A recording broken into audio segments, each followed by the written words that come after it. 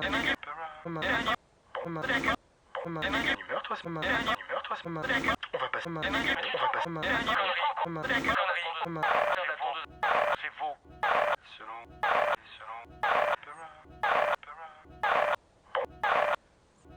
Meurtre, on va passer. Mais tu te rends compte? Connerie, faire de la tondeuse, c'est faux. Selon... Meurtre, on va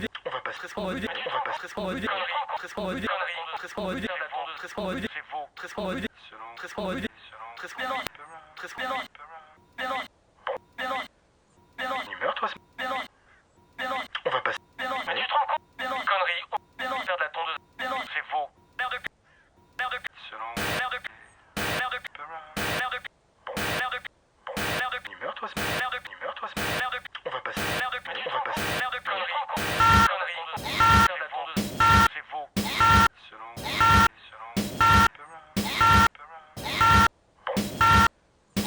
Meurtre,